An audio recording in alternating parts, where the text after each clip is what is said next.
bolingo batubaka bazonzaka bakanaki ko simbisa bana bato touche bakanaki ko silsa bato carrière yango na lobi ke non carrière nzambe mutu apesaka nazonga lisusu na Panama yango na yeng na zongi na Panama.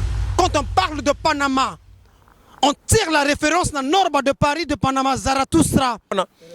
Alem futa masumu antoto wanza lufuta yo waluwiri ambe ba pleboye ngolo za ubasansi aba patana bacheli bango mitambo na nzela po baboma lisolo ya forme alengelenge nze kusimba ndi eloke kuba na rezongeli Norba de Paris parce que le monde a parlé, le monde a parlé, le monde a crié boba kanaki ko silisa ko simsa bato touche. Nazongeli Norba de Paris bana Ponton bana Brazzaville bana Ntsetsi bana Kayi bana Owando Congo Mobimba nasora lelo bokene mosika te Gojak Ndebeka reste en face de ta télé Gojak Ndebeka po je reçois encore l'issue Norba de Paris que je proclame dans cette émission le leader de la jeunesse congolaise, que je proclame dans cette émission le leader de la jeunesse congolaise. Donc leader mokonzi ya télévision na mokonzi ya forme mokonzi ya ba melope toko sangana toko palola lisusu pour comprendre niveau ni toko kena yango pour kana ki ko simsa to touche bon mukangalanga c'est Ben Mukasha qui m'a produit, c'est Max Tunde qui m'a produit. Non, ce sont les ennemis de la jeunesse. Faites attention à ces messieurs car ils sont là pour détruire la jeunesse congolaise. S'ils veulent tuer Norba aujourd'hui, mais moi j'ai une famille. Aujourd'hui, toute ma famille est au courant. Et tout mon public, Abidjan, Congo-Brazzaville, Kenya, partout, Europe entière, que Norba va être assassiné quand il va aller au Congo par Max Toundé et Ben Mukasha, soi-disant que le président Denis Sassou Nguesso leur a dit que s'il vient ici, je vais lui couper la tête. Donc maintenant, c'est comme ça que ça va se passer. Nga naza master na bangoti. Na bi mvuka na bango naza kutu même pas na besoin na sala kuna. Vous comprenez pas bilamba na latie ça bangote na sombi yango na makasi musala et nazo lakisa la jeunesse congolaise ba kende na nzela ya musala. C'est comme ça que ça doit marcher. Baza plus ba jaloux. Bango ba lingaka, ceux qui ba kena Congo wana ba pesa bango ba honneur. Quand tu vois quelque chose comme là, qu'est-ce que la sapologie a déjà apporté au Congo? Rien du tout. Que des insanités, ça consiste à dresser les uns contre les autres, que l'obéla kabatu, que salaka bimfuka. Mais si Norba vient avec une idéologie en disant que les jeunes pratiquaient l'agriculture, parce qu'il y a des grands pays comme le Maroc et l'Égypte en vie, parce qu'on a voyagé, parce que j'ai découvert. Donc je dois démontrer à ces jeunes-là qu'ils peuvent s'en sortir où ils sont, au lieu de venir mourir par milliers dans le Gibraltar. Et le Max Toundé, il ne voit pas ça. Et là, on va pamboli na kolongola. Et là, on va permettre na kolongola. Il y a un monde que tapage et délire featuring nando le plus patrimoine international masolo bende la mboka loka mondial to palo la boyena loba ki carrière na biso ko sila nana loba ki biso ba ennemi ya Congo. Nous ne sommes que deux citoyens congolais on va vendre na mikili on va valoriser mboka na bango mais va boter bisa di kopa walinga simsa to touche voilà mboka oya lesaka au moni biso Dickerson il faut que ça cesse. Il faut que ça cesse parce que nous on ne peut pas devenir des retraites à part entière de nos parents qui sont au pays. Tout le temps on se reçoit 1000 €, il faut longola 400 € au tinda na mboka. Je pose na va faire na yo. Alors que Batouana ils doivent se retrouver et doivent vivre dignement place baza. Makamongana zo lobeza ngo wana jeunesse na biso il faut telema baba na ko kende misala pour violence sila na mboka baba na ko respecter batu. Kala to zalaki ko mona ke soki ka nzale swinga na kimimbangu na ke pa père bonbon akufie na poche boye moi 200 francs. Vous comprenez? Lelo bana na mboka bakoma ko yeba ke non c'est pas la peine kutina kende na ngai pa poro poisana na mpiaka bana ba yeba nzala ba papa. Et après on entend que non, bah yembinzembo moko boye ba pesi mutu ba millions. C'est dérangeant quand même. Na fingi mutute. Hein? Ce sont les ennemis de la jeunesse ba kondia mboka boko sanakate ba yaka kokosa bino mo kondia sapa zalakate. Bongo nga siko na payer forme na ngai, na musala na ngai. Siko yo yako koma mukonzi na nga. Ndenge ni no sio mona ngo Dickerson, yo payer costume na yo. Ok ko sala o payer costume obongi bien. Siko yo mutu moko aya ko komela yo mukonzi ya bilamba na yo moko. Ba sombela ka ba costume. Tout n'a pas Ben Mukasha ba Max Toundé wana. Le salaire d'un sapeloc c'est quoi? C'est combien gagne un sapélogue? Oye bango bazoloba oye ba créa. Mettez-moi ça par le derrière. Ngai na ko bangaka jamais mutu à part nzambe na ngali kolo. Tant que nzambe na nga zawana pour na ko protéger ngai, ce n'est pas bango. Ba vanda, un gros bisou. Pourquoi je ressors encore ce soir dans cette émission, donc dans 2 émissions et ça dit featuring tapage et délire, nando le plus patrimoine international masolo, norba ko ganga na pora na sola le pour comprendre que il y a auquel ba dimension mususu, goja kendebeka o sentir lelo, nege Zarathustra aso kota pe ako palo la lisusu, sans plus tarder tolanda.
Ok, Norba, moi je t'ai connu dans le monde de la SAP. À côté de la SAP, il y a l'empreinte de la musique. Norba de Paris aujourd'hui, artiste musicien, sapéphile, comme tu sais pas, sapéphobe, sapéphile. Sapéphile. Ouais, sapéphile. Norba de Paris, artiste musicien, sapéphile. Aujourd'hui, tout le monde en Afrique, dans le monde entier, tout le monde se pose la question de savoir. Norba, tiki sap. Norba, a comme musicien, tiki musique. A comme politicien, tonini, Norba. A comme politicien, tozara na balignon na ebelio.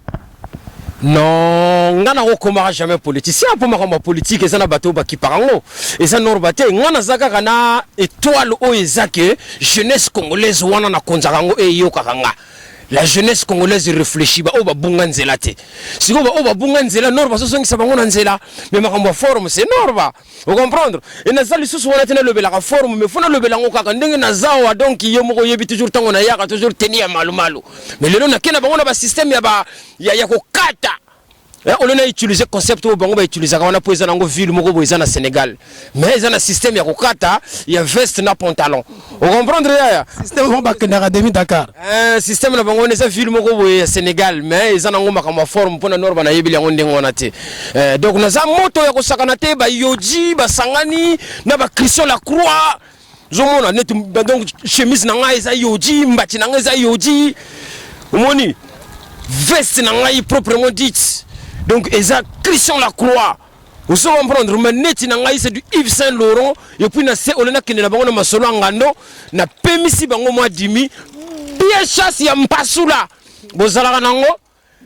Bino ba sapera kala. Yo kande bino ba tobi makamba forme. Bien chasse ya mpasula. Ce qu'on a payé on a nini. Donc makamba forme c'est norba. Vous savez comprendre. Forme ko tiga la kate. Donc nous la musique se marie avec les pièces. Et ngana beta aka ba pièces ndenge na zawa bilamba o soko moni ngo na ko zongela ka susute. Pour na bande la forme te. Donc on a so beta kaka frappe na frappe yaya. Norba, il y a par rapport à la deuxième vidéo la troisième vidéo donc et Kangi Congo Mobimba wana et Kangi le monde entier vidéo wana et Kangi c'est l'impact. C'est-à-dire que bato sangan basala émission na bango et l'équipe bato va misaka ba DVD. C'est-à-dire émission na était kami. C'est-à-dire que crise vidéo na mboka likola DVD wana. O ezaki nango commercialisé té. Ezaki nango loka commerce, il y a commerce té mais ba noko comme tellement que crise ya makasi na bola, ba teki ba se retrouver pe et sali kitoko. Likolo ya vidéo wana ba noko ba sangani ba sali lekita. Ah bon? Ba finga yo donc ba fingi yo norba. Ba fingi yo na degré moko za la raté ba wangani kuti identité na yo ba lobi que yo ba yebi personne au classé au te po ba s'appelle toi à Paris ba sangani ba lobi que yo za congolais te pourquoi so bangamba congolais. Est-ce que yo kango? Ah, merci pour la question na yo. Ah.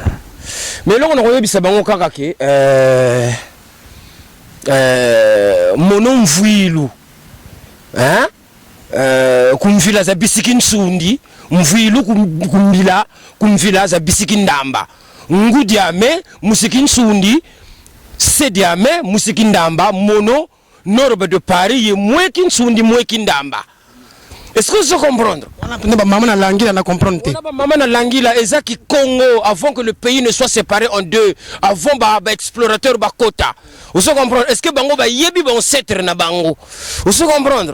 Donc nous avons besoin de tinda rabatu ba kende dans les années 70. Hein? Ba vérifier ba registre ba bébé o ba botama na hôpital général CHUT. Hôpital général oya mabanga ya ba soncer ya malembe. Vous comprendre?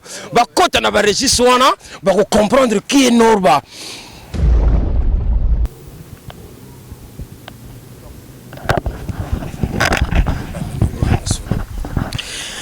Norba de Paris. Bonjour ou bonsoir. Bonsoir Dickerson.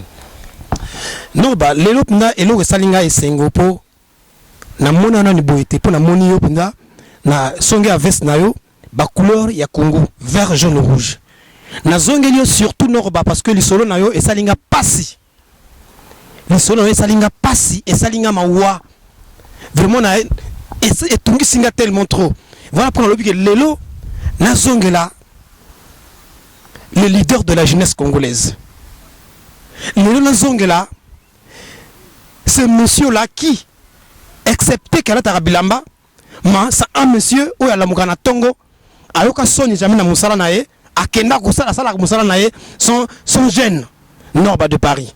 Est-ce que je peux aller informer aux courants na makambo ile ki de ki ba lobby au sujet comment na yo? Merci Dickerson One, le grand journaliste. Oui, azo konza tous les journalistes à Congo. Merci à trop. La question na yo. Non, la personne de Norba de Paris n'a pas le temps. Moi, je passe pas mon temps à contrôler ce que les autres disent ou quoi. C'est leur idéologie. Hein, mon frère, moi je m'occupe plus des affaires qui concernent la jeunesse congolaise, car je suis un défenseur de la jeunesse congolaise. J'essaye de claircir le chemin pour ma patrie, la jeunesse congolaise proprement dite au premier sens du terme. Donc j'ai pas le temps à m'occuper de ce que les gens ils disent, ils peuvent dire ce qu'ils veulent, ils peuvent divaguer, ça ne concerne que... Mais moi je suis un vrai Congolais et le souci de ma jeunesse m'intéresse plus que de m'occuper de ces futilités-là. Bon, il y a bâton banani en fait. Bavie na yo salaka na bavie na yo ka yo salaka na bango wana basali association et association mo salama dans Paris awa j'étais agréablement surpris que na association wana basali réunion na bango basali na suka ya réunion basali vidéo bafingi yo na kata vidéo wana no ba pourquoi ils la vidéo na bango te ndenge bato finga yo boye balobi kutuke yo kutu na ligne ba sapeur salaka te ba balongo ba bengani na molongo ba sapeur no ba de Paris. Bon sikoyo ozomona teke bilamba na lati ya bango forme nga na beti oyo bango bazana te. Donc omoni wana zanango kaka, comment je peux qualifier ça? Ça c'est quelqu'un qui n'a pas d'argument. Quand on n'a pas d'argument, on dit de n'importe quoi et on essaye d'indexer les gens. Mais ce que je veux dire à la jeunesse congolaise ou à ces bimfuka là, c'est que bango tu vas sur le bangana sa congolais na ebisi ntava na bino wana. Ntava, ça veut dire un lac. Bimfuka. Ntava, c'est quoi ça la salité? Ce qui lac, il y a maï o et tcho la raté. Ce qui va kaouissa ngo komona. Poto na se. Bête moko bo la salité. Et ça ne bimfuka na bango. C'est pareil, ngana ko zala ba place wana te. Vous se comprendre? Donc, vous n'êtes pas obligé d'être agressif envers les gens quand on donne notre opinion, et de deux, vous n'êtes pas obligé de montrer du doigt aux gens quand on démontre votre malfonctionnement, qui consiste à parler de la sapologie qui n'a aucune valeur, selon la façon dont vous la pratiquez, qui consiste à dresser les gens les uns contre les autres. Parce que c'est ça leur idéologie. Ils utilisent la sape au deuxième sens du terme. Parce que la sape a deux significations. Il y a une sape proprement dite, mais eux, ils pratiquent la sape que les Allemands pratiquaient à l'époque, c'est de saquer, de casser, de détruire. Ça, c'est leur sape à eux. Et moi, c'est pas celle-là que je pratique. Aujourd'hui, les multinationales ont créé des banques de données pour les graines. Nos pays sont affamés. Vous comprenez? Nos pays sont affamés. Ils ont créé des banques de graines. Ils nous vendent même des maïs hybrides. La multinationale va côté on a CFA. L'année prochaine, on ne peut plus récolter. Quand on récolte, on ne peut plus le ressemer encore. Il faut que vous dépendant. Donc moi, s'il s'agit de m'adresser aux politiques de mon pays, je veux leur dire d'acheter le matériel qu'il faut. On a des terres qui sont fertiles. Vous se comprendre? Donc, quand la jeunesse congolaise va pratiquer l'agriculture, parce que l'agriculture, c'est la marchandise que la nature nous a léguée. On n'a pas besoin d'aller chercher à gauche et à droite. Et les jeunes, ils vont travailler, ils vont aller dans les champs. Ça va leur éviter de se concerter entre eux pour que ça tombe, violence. Parce qu'on a plus basé dans le travail. Et ils vont déranger personne. Ils ne vont même pas déranger le pouvoir en place.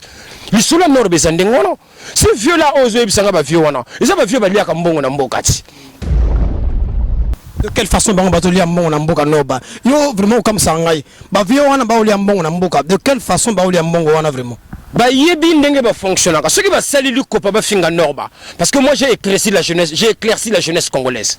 De quelle façon bango bako zala contre éclaircissement nangai parce que je le fais pour la jeunesse congolaise. Donc bango siko ba lingi jeunesse congolaise zala ka na souffrance. Tu sais combien de gens viennent mourir à cause de la migration? Ici en France, on dénombre, on compte 8 millions de chômeurs, 9 millions de pauvres. Ceux qui y ont au côté Massou, à Gibraltar, ils meurent en milliers, par milliers. Ils viennent ici pour passer l'année. Il y a déjà 9 millions de chômeurs.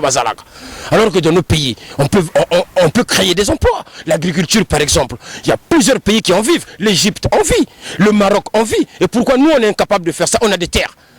Vous se comprenez? On a un gouvernement bien placé pour faire cela. Donc si je dis cela, je suis en train de détruire la jeunesse congolaise. Au contraire, je suis en train de participer de tel ou tel. Il y a un chômage na CFA. Au moins, DVD au l'air na zo betango. Bako piratango na mboka bako teka bako lesa bana na bango. Ils ont diminué le chômage et en plus, on a lié de l'autre côté. Donc, en quelque sorte, on a ça net bénévolat. Ce n'est pas bango. Au moins, il va vieux, on a boumouné, on a. Oui, bah, vanda, on a vu, on a bango, on a pas le bel nord. Parce que qui s'attendent à bango, nord, n'est pas à leur dimension. Moi, c'est autre chose. Donc, les gens, pour éviter la misère, doivent vivre dignement là où ils se trouvent. Donc le Congolais a le droit de vivre dignement au Congo, que ce soit à Brazzaville, que ce soit à Pointe-Noire, que ce soit dans la région du Niari, que ce soit au nord, Oyo et tout. Le Congolais a le droit de vivre dignement. Nous, on n'a pas besoin. Parce que c'est la valeur. Vous se comprendre? Paraît-il que mutu moko za na simana yo ozo manquer ba autorité mboka respect ou manquer ba te pourtant manquer que no batote la fois passée on a fait l'émission avec ngana yo tout au kumisa mokonya mboka oyemba coup ba chant ya ba pionnier na époque wana au kumisa au critiquer ne ba musicien mais bango ba baloli yango ba lobi que nord ba de Paris aso manquer ba autorité mboka respect tane ba kangi noko musu na bola boy likolo na yo paraît-il. Ouais, wana ils va dire na bango, je comprendre, ça ce sont leurs dires à eux. Wana ils va dire na bango, zo mona bato ceux qui frappent les qui, et comme ça bango bilobe là. Ta la nord baza mutu mususu ngana zanet ne shangu. Vous comprenez, ne shangu aza on setre na biso ya kala ya bundu ya Congo. Bango kutu ba yebi ete. Hein? Bango kutu ba yebi ete. Vous comprenez, ba yebi ete, bango mutu bazo loba que soit disons ceux qui bandenga nini ba yeko lobela makambo ba nationalité, ba yebi kutu ete. Bango ba yebi ne mbakala nzondo. Mais bon, baza ko s'acharner na yo pourquoi Norba? Pourquoi yo sali vidéo na yo tu parlais d'autres choses? On le voit que makambo ils a fondé. Ya bazo banga eloko moko lokola bango bakendaki komi la kisa kunande bango bakondia ba sapeur na poto. Maintenant quand Norba ils scandent haut et fort la voix par rapport à la jeunesse congolaise, ils ont peur que le gouvernement en place va monake non mutu penda konza la jeunesse congolaise yeyo kop na bango et kokufa. Donc bango bazo préférer ba kenda ka ba liaka ba mongo gouvernement ba petit wana tout na ba boulot ba zanga ka ba boulot ba kufa ka ba nzala au détriment ya bonheur na bango mi balé na yoki ba viango baza bango mi balé bananyango na yoki bango mi balé eza ben mukasha eza Max Tunde. Mais moi j'ai pas peur de ces gens-là. Ngai na zana poto ya na rula kana car na vanda ka shengai na somba kabilamba cher na musala sona sala kop sona yiba yebisanga na ba vieux tout wana nani askroka mutute nani azalaka muyibite bon bel mon kasha askroka nani yo zara bo vraiment Norba eza ba vieux ba beta bakula baza ba beta bakula kala uzoko tala ngata ba yiningai eko salanga ni chaud ni froid potango mutu azolakisa yo musapi sans osala rien nazo pesa des droits de réponse. Mais pourquoi yo zo le blabel mon kasha tanga kutu comme moi j'ai suivi vite fait na tala vidéo wana mutu ngaka tango bazo sala vidéo vieux wana na pesa ka ba respect yo yebi ndenge to salaka et je suis l'un des premiers jeunes oya kumisaye tous les jeunes hommes wana bazala kimfuka na bango bazala ko finga ba buda kutu ba finga ngaya mais Norba aya aloba ke ben mukasha prêtre et lelo c'est le même ben mukasha mutation de salle langa ba réunion parce que na yeko dénoncer bango que baza ba ennemi de la jeunesse congolaise. C'est des ennemis de la jeunesse congolaise. Comment voulez-vous quelqu'un qui est en train de montrer la souffrance et la misère des jeunes de mon pays que j'aime bien le Congo et eux ils sont pas d'accord. Tu trouves pas qu'il faut une chose et son contraire en même temps? Musala na bango na yebi yo ozana société na poto wa ozo bunda boepo okuzonga mboka po na ba projet kuba mais yo ba vient na ba boulot na bango na poto eza apna nini kasi ba boulot na bango yango wana ti yo ba boulot na bango yango wana ces messieurs là ça fait longtemps ils nous vendent du pipeau et ça fait plus de 30 ans que ça dure vendre du pipeau à la jeunesse congolaise. Moi je ne suis pas dans ça. Maintenant moi je caricatise et je schématise. Tout ça doit changer, dit Carson. Makamouana faut changer. Vous savez comprendre? Ces vieux-là, mes amis, ce sont les ennemis de la jeunesse. Parce que j'ai entendu dire que non, Max Tunde a dit qu'il est parti voir le président de la République, son excellence Denis Sassou Nguesso, ce qui n'ont pas na Congo, toko kataye mutu. Problème est ça. Donc maintenant je m'adresse à la jeunesse congolaise. Si Norba venait à décéder en chemin où il a été attaqué, c'est à cause de Ben Mukasha et Max Tunde. Alors que j'ai simplement montré au gouvernement congolais de s'occuper plus de ces jeunes-là qui sont désœuvrés.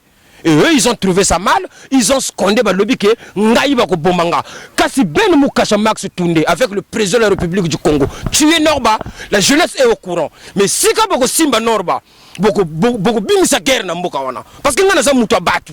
Mais je suis sûr que mon connaissement a besoin d'un homme de paix. Ça songe so ebi que mboka wana penda ezara na be paquet belé noko van sa qui me koto kasi bokona mboka na pako perdre ton ayo ka banoko wana je suis sûr. Mais bango ba lobi ndengo wana bango ba accuser mokonzi ya mboka ba lobi que mokonzi ya mboka ba yokani na Max Toundé na Ben Mukasha ba sali réunion na bango ba lobi que Norba ce ka mboka ba ko bomaye. Vous comprendre? Yango ngana lobi c'est pas grave. Son excellence président de la République Denis Sassou Nguesso na Ben Mukasha à recevoir bango na Max Toundé ba lobby que président lobby que ceux qui na kena mboka ko bomangai ngana so ya na mboka popa bomanga. La jeunesse congolaise, mettez-vous au courant que Norba va être assassiné avec la complicité de Max Toundé et Ben Mukasha. Voilà, et ça je le dis à mon public et je le dis à tout Congolais. Pourquoi on veut m'assassiner? C'est parce que je dis de créer des emplois au Congo pour la jeunesse, de pousser la jeunesse au travail. Parce que moi, na lataka bilamba ya cher oyo bango kutu ba lataka te na somba kango na nzela musala. Alors faut na lakisa exemple parce que je suis un modèle, na un leader d'opinion Dickerson. Donc je reflète un modèle pour le Congo wana. À la fin du mois, on va représenter le Congo. Tant qu'on a un étranger. Là, il y a un grand concert international. Je vais aller représenter le Congo. Le drapeau, il est là. C'est Ben Mukasha qui a trouvé le contrat? Non. C'est Max Toundé qui a trouvé le contrat? Ça, c'est que du matériel.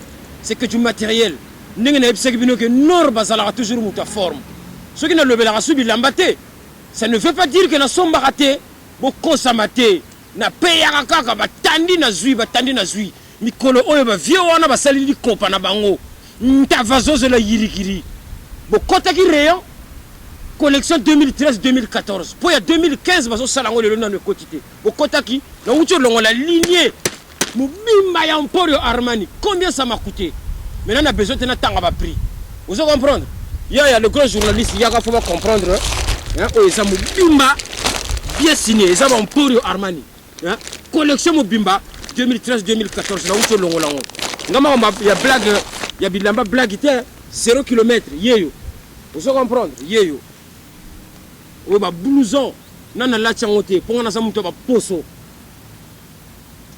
Na obenda bilili nango yango yo ba Emporio Armani tina kati ba Emporio Armani collection mobima na longolia pour pas comprendre que Norba sa muto dimension mususu ngana la taka ngwanzute yango yo nazo tumbango véritable Emporio Armani et zikate. Vous comprenez? Bah 0 km. Hein? Bon, na tiango kakawa, faut te la temps.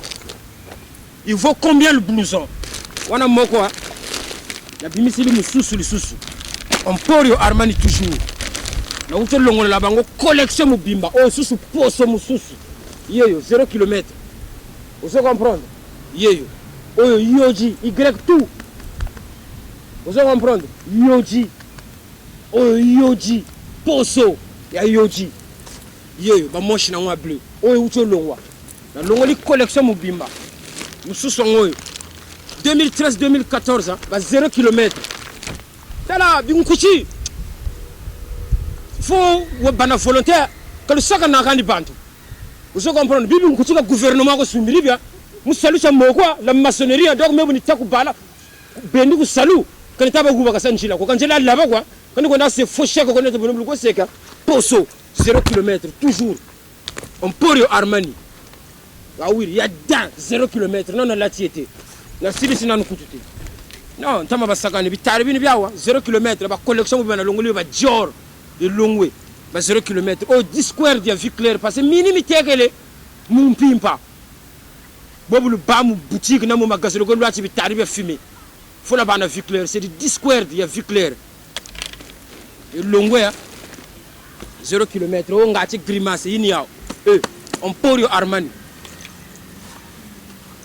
costume ya super 150 ya mona nkundu 0 km nan la tiété yeyo na ba fili na ngoy ba broderie yeyo super 150 yeyo Emporio Armani comprendre donc makambo bilamba to tika na biso to lebela makambo bilamba te mais ça m'a vu un coutin de tamola mundu ngambu parce que mujiki ni sumbi la bima ni sumbi un coutin de 10 000 euros bo wakwa kwa rea kosumi ya sebe kwa ina ya sebe kosumi ça fait 1700 euros Ah oui, na grand ligal, ba grand magasin ba auto kota ba kende champorio, ba tu na collection au somba 4 blousons, na costume yo, bongo ya ko finga norba.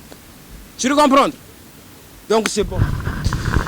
Norba de Paris, en tout cas, Zaki, vraiment plaisir makasi. Il y a eu bakozol sous po to élevé pendant tout ce qui s'appelle polémique wana oyo na mboka bato lobby moi trop ça dit que bato bazara na bango wana ka ba pédaraton na bango ka ko pesa na ba melo pe ko transformer makambo ke Norba de Paris a commis journaliste a commis plutôt politicien nga comme na journaliste fallait na ya ka kozo information et puis Norba de Paris je vous rassure que aza c'est ce monsieur là oyo a se comporter de la bastar ya mboka oyo ba se comportaka hein bastar pendant ya mboka ba se comportaka pour nos Norba de Paris ça facilité, hein, ils ont dit facilité, donc il se comporte vraiment comme des stars d'ici, et puis Azali représentant légal, il y a jeunesse congolaise, il y a Congo-Brazzaville, donc le représentant donc légal, dans le bien na mi kirikoto na kota diaspora, non beaucoup consommateur et mupunda Azali ko défendre l'intérêt de la jeunesse congolaise et l'accepter que non Azali contre Azali ennemi il y a gouvernement congolais l'accepter Azali ennemi il y a Congo. Alors non bah ce qu'on a évité précision du sous ça la bien pour bato le moi tellement trop. Non mais merci pour la question Nayo. Moi en fait ce qui me chagrine un petit peu c'est vraiment utopique le comportement de ces messieurs là. Je ne sais pas na critère nini ba bengela ka mutu monsieur na mboka na biso tam su foza la libumu munene ou bien foza la ndengoni po ba benga yo ka monsieur pour biso o to sana bataya ba manke ba ko benga yo monsieur te parce que bazo benga yo ka petit wana mais to ça ba tata mubimba bozo ko benga mutu pamba mutu tambula na car afuta ka palais avanda na centre ville azana bana bakindera ba école bana baza assuré azana ba parents na mboka o ya lesaka omoni biso Dickerson il faut que ça cesse.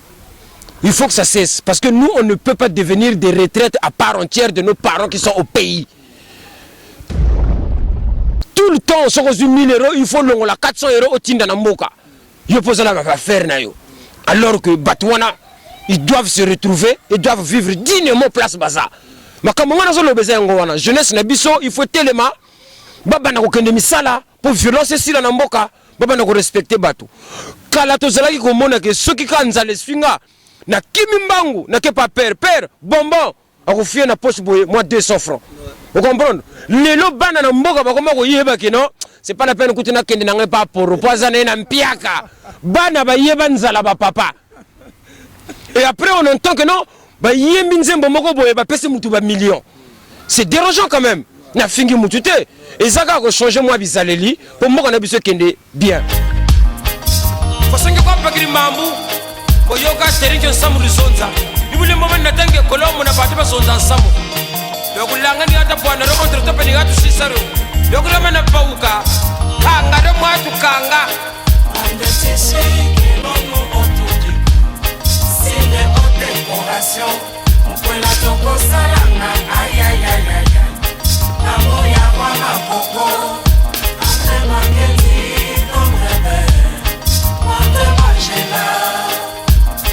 donc melanga amu faso mena donc na mena tebu tari bongiri ya auto grifi na langa mbere le hotel kayen zwako kaya grif amore arzwaka ngatire nkenzo ngatire biblos ngatire marte majiela ya grifan no tenir bau kape kanga yoshika bau kape kengi kwa makoko Viviane Westwood John Richmond Dirk Dikembes Romeo Gili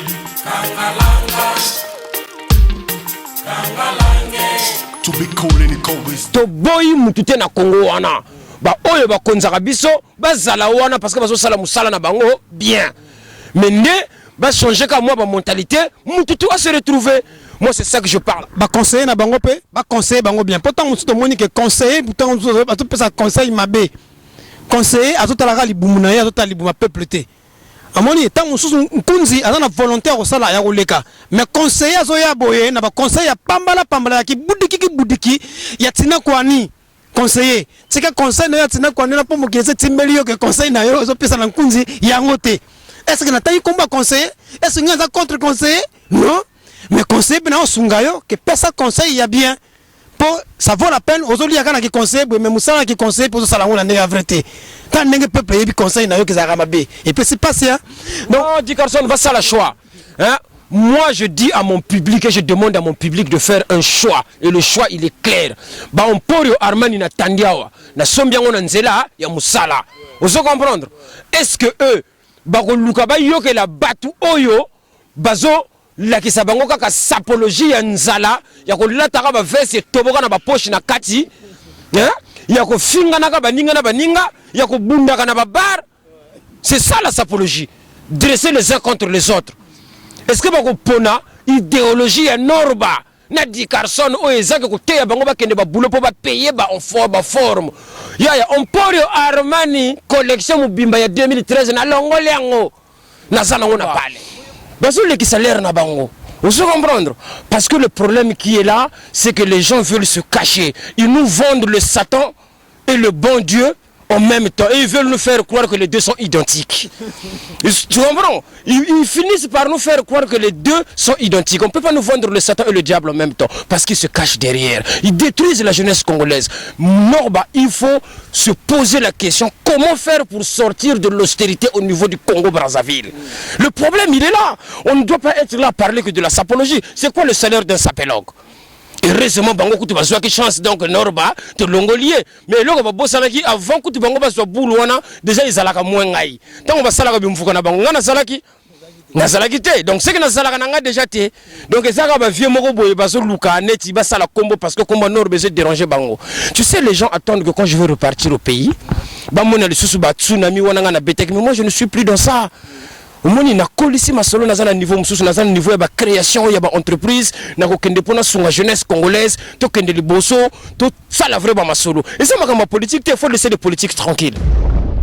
Écoutez boy écoutez à peu près ba combien pona moni ba grand lot donc ba big mutuya na ko tanga ba prité parce que ça na ngona sens moko te na yebisi bango ka ke non et ba yebi na bango ba prix écoutaka combien. On n'est pas là pour ça, on est juste là pour leur dire qu'ils doivent aller au travail. Au lieu de passer leur temps dans les rues, au lieu de passer leur temps à s'occuper des vies des uns et des autres, de se chamailler entre eux, de parler mal des politiques du Congo et tout ça, il faut partir avec un vrai message. C'est pas avec la violence qu'on règle le problème. On doit se réunir autour d'une table, discuter, essayer de partager les idées pour que tout le Congo sans exception, sans ballon la moutou, qu'on avance ensemble. PV, il y a du bundu de Congo et Sengi Bongo, Misala, Mibeko, Bolingo. C'est ça. Mais ce que yo tango zo tsina Norba, tango yo zo tsina batuba ke na Misala. Na yebité Norba, yo zo tsina batuba ke na Misala. Donc Musala wana ba komi kuna ici ce qui nini kuna pas mutala munda tango pa akeka kuna. Pa musu Musala pesa na ngote. Vraiment. Non. Pour Onemo ça na mboka na Onemo. Onemo en fait ça pour l'emploi. Et on a mis qui te bien pour l'emploi en Afrique ça n'a pas besoin qu'on Onemo na yebité ce que recruter kaka. Non, Ngaï déjà numéro 1 pour te banda la chose la plus facile c'est quoi? La nature et le bon Dieu créateur nous a légué une marchandise qui n'est autre que la terre et les plantes.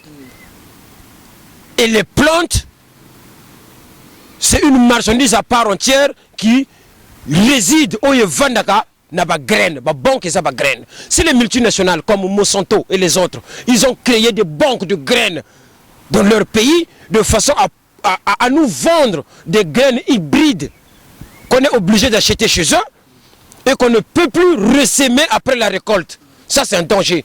Avant, la semence était gérée entre les paysans. Tout ça là qu'il faut vivre.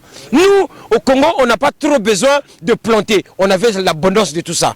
Mais les produits hybrides qui contiennent des pesticides et tout ça, bah, quand on est le Congo, ils ont bonne culture nabiso. Donc on préfère que les paysans doivent s'aider entre eux à recommencer à recultiver des graines naturelles et bio.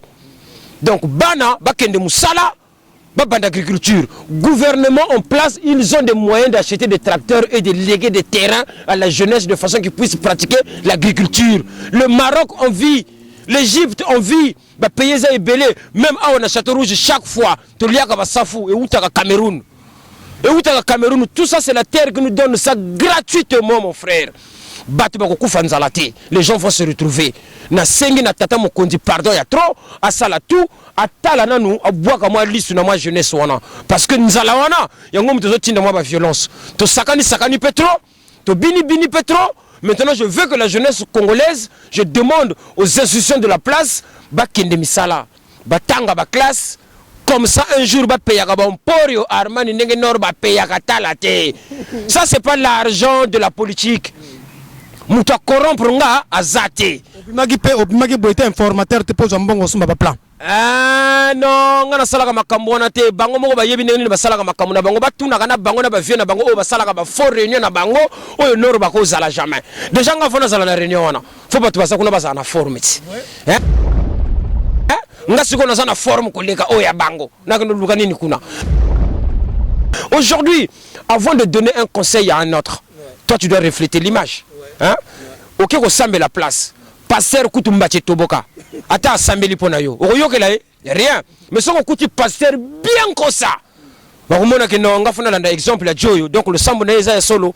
Donc on a ce que la jeunesse congolaise qui Moussala. C'est parce que Bamporio Armani est c'est parce que Christian Lacroix est c'est parce que la Betty Yoji, Chasse Mpasoula, Ezali.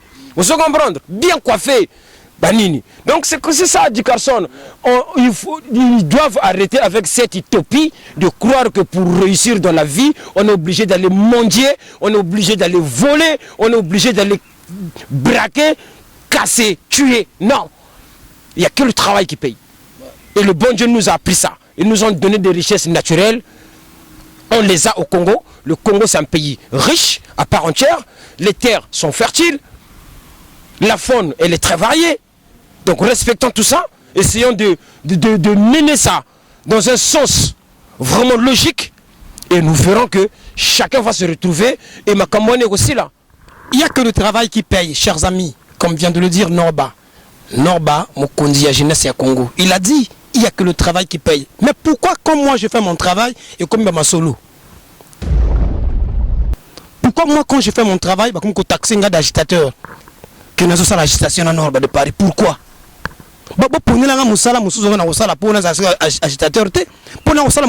que le message au nord de Paris a véhiculé ce soir ou encore l'élo dans l'émission où on a une combinaison featuring tapage de délire ça le plus beau et ça impact est-ce que le message vous a mabé? Mais pourquoi vous vendez pour transformer par faire? Non, bango bako zwango lisusu po bango baliaka na sima kuna bako zwango lisusu to yeko finga gouvernement masolo na bango yango wana. Vous comprendre, mais aussi to lakisi bango polele na mokili mobimba ba yebi que ce sont les ennemis de la jeunesse. Les vrais patriotes c'est pas eux, ils sont là pour détruire la jeunesse congolaise. Vous comprendre, à les manipuler, à leur vendre des utopies. Vous comprendre? Donc bateau ba fungoma missionnaire ba Norba de Paris, tala ce n'est pas bango. Vous comprendre? Au moninga ngana za mutu moko boye nazo beta ndule. Mikolo akisheke kangi yo yebi. Et Kangi danger, et ça entreprise de créer.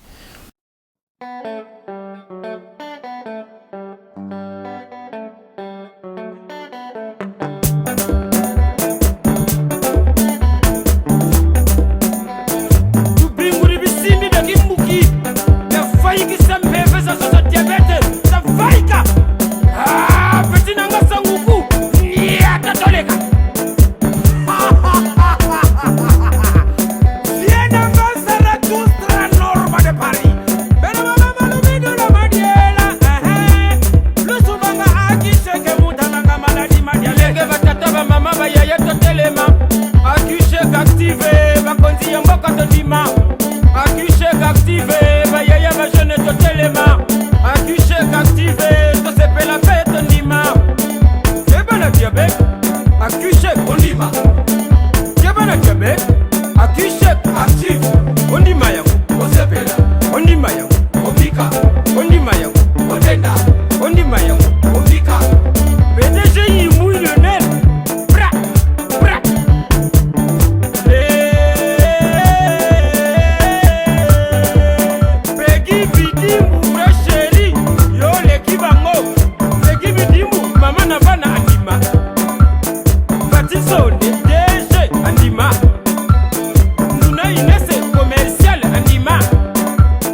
to sala nini to kende nango to kende ba campagne to kende ko présenter ba projet ya bien o to wuti nango koto na bato o baza sur place ba ko tala ba projet na biso et ça logique ko créer ba centre de formation bana ba ndoko yogola ba misala ba solo to zanango yango wana donc na moniter likambo mabe biso to sali maintenant je ne suis pas là à répondre aux gens qui passent leur temps na jalousie okoki kozala na yo jaloux ndengo lingi ya Emporio Armani na ngai kokoma ya yo te et kozalaka toujours ya Norba parce que ça m'appartient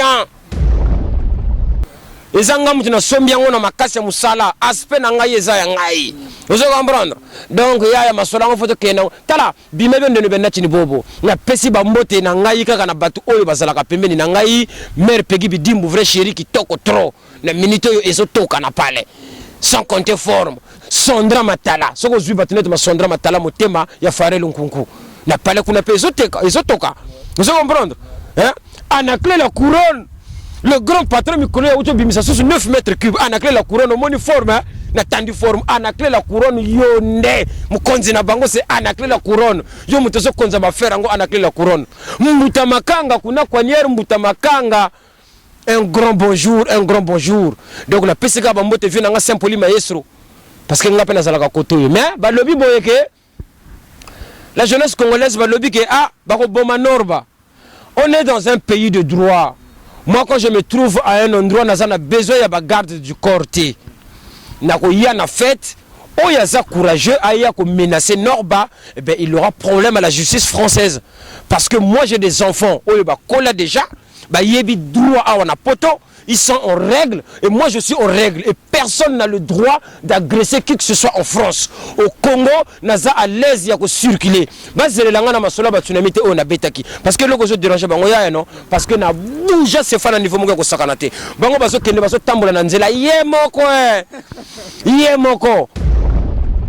Parce que et puis c'est bango siko jalousie. Ma solo wane sili. Siko to kena ba faire ya ba création ya ba entreprise, ko yeba ko solo la, ko tanga ba classe bien. Respecter bateau, c'est ça Dika. Alors, bateau tout bateau la biso mokili mobimba. Enfin, vous comprenez aujourd'hui que biso tout ça ba politicienté. Enfin, aujourd'hui, vous comprenez que biso tout ça a problème na mutata moko to ça la politique. Bien au contraire, tout ça li boye, tout ça li ko bakisa, ko pesa boule na bateau bateau kamba biso, tout ça li ko pesa boule na bateau bateau diriger mokili, afin que mokili est tambola bien. Donc, botika ba melope na bino ya ko pesela boye mabe na kumba batu. Hein? Alors donc ngapene na vani boye avant to katana na pesa mbote na ACC Express Gojak Ndebeka. Gojak Ndebeka tala ndenge na pesa mbote boye mo kili mobimba ba yo ka mbote na yo. Hein? Ce sont les ennemis de la jeunesse ba kondia mboka bokosa na kate ba yaka kokosa bino mo kondia sapa za la kate. Bongo nga siko na payer forme na ngai na musala na ngai. Siko yo yako koma mukonzi na nga. Ndenge ni no sio mona ngo Dicarson yo payer costume na yo. OK ko sala o payer costume obongi bien. Siko yo mutu moko aya ko komela yo mukonzi ya bilamba na yo moko. Basombela ka batu ba costume. Tuna ba ben mu kashana ba max tunde wana. Le salaire d'un sapelog c'est quoi? C'est combien gagne un sapelog? Oye bango bazolo ba oye ba créer. Mettez-moi ça par le derrière. Ngai na ko banga ka jamais mutu par nzambe na ngali kolo. Tant que nzambe na nga zawana pour protéger ngai, ce n'est pas bango. Ba vanda, un gros bisou à tous les Congolais sans exception. Un gros bisou à tous les Kinois sans exception. Ndule na bino le 31, nazo cartonné ka ko cartonné. Bino bozo finga Nord bazo bakisa misala. Bozo finga Dicarson wana zo bakisa misala. Toko pesa bino ba heure supplémentaire avant bo fazer. Heure supplémentaire ni lusa ressemble tout avant la boitolo. Tala mu minuse kaka boko là à 2h du matin mu banza ya ka mwana boka shiri. Mbuta makanga code bar. Tac tac. À suivre. On n'est jamais premier par hasard. Qui m'a produit, c'est Max Tunde qui m'a produit. Non, ce sont les ennemis de la jeunesse. Faites attention à ces messieurs, car ils sont là pour détruire la jeunesse congolaise. S'ils veulent tuer Norba aujourd'hui, mais moi j'ai une famille. Aujourd'hui, toute ma famille est au courant. Et tout mon public, Abidjan, Congo-Brazzaville, Kenya, partout, Europe entière, que Norba va être assassiné quand il va aller au Congo par Max Tunde et Ben Mukacha, soit disant que le président Denis Sassou Nguesso leur a dit que s'il vient ici, je vais lui couper la tête. Donc maintenant c'est comme ça que ça va se passer. Nga naza master na bangoti. Na bi mvuka na bango naza kutu même pas na besoin na sala kuna. Vous comprenez pas bilamba na latie ça bangote na sombi yango na makasi ya musala et nazolia qui c'est la jeunesse congolaise bakende na nzela ya musala. C'est comme ça que ça doit marcher. Si aujourd'hui je crains le triangle Nembumba, Nempungutulendo, ne Congo Kalunga Mukonja Bayindo tout, na yako banga Max Tunde, na yako banga Ben Mukasha basala nini déjà na vinanga ba viewana. Baza plus ba jaloux. Bango ba lingaka, ceux qui ba kena Congo wana, ba pesa bango ba honneur. Quand tu vois quelque chose comme la, qu'est-ce que la sapologie a déjà apporté au Congo? Rien du tout. Que des insanités, ça consiste à dresser les uns contre les autres, que le belakabatu, que salakababim mfuka. Mais si Norba vient avec une idéologie en disant que les jeunes pratiquaient l'agriculture, parce qu'il y a des grands pays comme le Maroc et l'Égypte en vie, parce qu'on a voyagé, parce que j'ai découvert. Donc je dois démontrer à ces jeunes-là qu'ils peuvent s'en sortir où ils sont, au lieu de venir mourir par milliers dans le Gibraltar. Parce que Koufaya, il y a le Kolabamboa. Et le Max Tunde, il ne voit pas ça. On vient me parler de la sapologie. Qu'est-ce que la sapologie apporte au Congo? Quand on montre 2-3 jeunes qui sont dans le boulevard, est-ce que ma petite bêta Christian la croix à 0 km na bêta boy? Mais bango ba lobi que ceux qui ont bêta sapologie boza gas na bango. Donc il faut respecter bango. Je sais même pas pourquoi vous avez un problème na bango et pourtant comme je l'ai dit tout à l'heure que plante bêta qui ça avait il y a qui pas rien à voir na bango mais pourquoi bozo bundana boy ba lobi que bango to banda faire ngoyo on a droit de respecter bango. Non, et ça jalousie parce que tango au lobby et tant que Dickerson One grand journaliste parce que yonde prêtre ba konzemboka ba komona que non Dickerson One il fait bien son boulot, on a besoin de lui, on va le faire venir pour qu'il contrôle les médias. Ils ont peur de ça.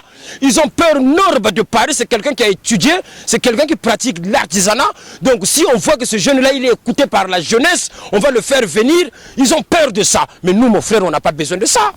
Moi, je n'ai pas besoin de politique. Si j'ai un problème et que le président de la République me fait venir au Congo et qu'il veut me recevoir, je vais aller le voir pour lui parler des choses par rapport à la jeunesse congolaise. Mais je ne fais pas de la politique, mon frère. Tu comprends? Forme mais c'est quoi la SAP? La SAP c'est la gaieté que c'est la bête forme boy donc lengi hein chasse ya mpasula bango yoka ba sapera kala mais ngasi go chasse mpasula na somba ngona nenini na makadi kaka ya musala et naza fier de ça. Ce n'est pas bango ba bangi saka ngate na koya na ba fête public yoki ke ben Mukasha Max Tunde ba lingi ba boma Norba parce que alobaki na tata mo konzeke ba kipe ba jeune ya Congo. Ok, je le dis et je le confirme dans cette émission. Moi, je suis un journaliste. Qui est Dickerson One. Alors, son parti pris, je vous le dis parce que depuis Naya Poto, Nayamba sapeur est belé. Sapeur presque tout au à Paris, mais ce que je vis avec ce monsieur, il a noté, c'est des Norba, on a marre. Et voilà pourquoi, staff y a émission partout dans le monde entier, va décider que le leader de la jeunesse de Mamba Forme, c'est un Norba de Paris. Ouais, on côté d'un fiti pour l'objet est allié, midi n'a qu'on a été, n'a rien n'a on a été au lia. N'a au Sengo puis l'ambaté.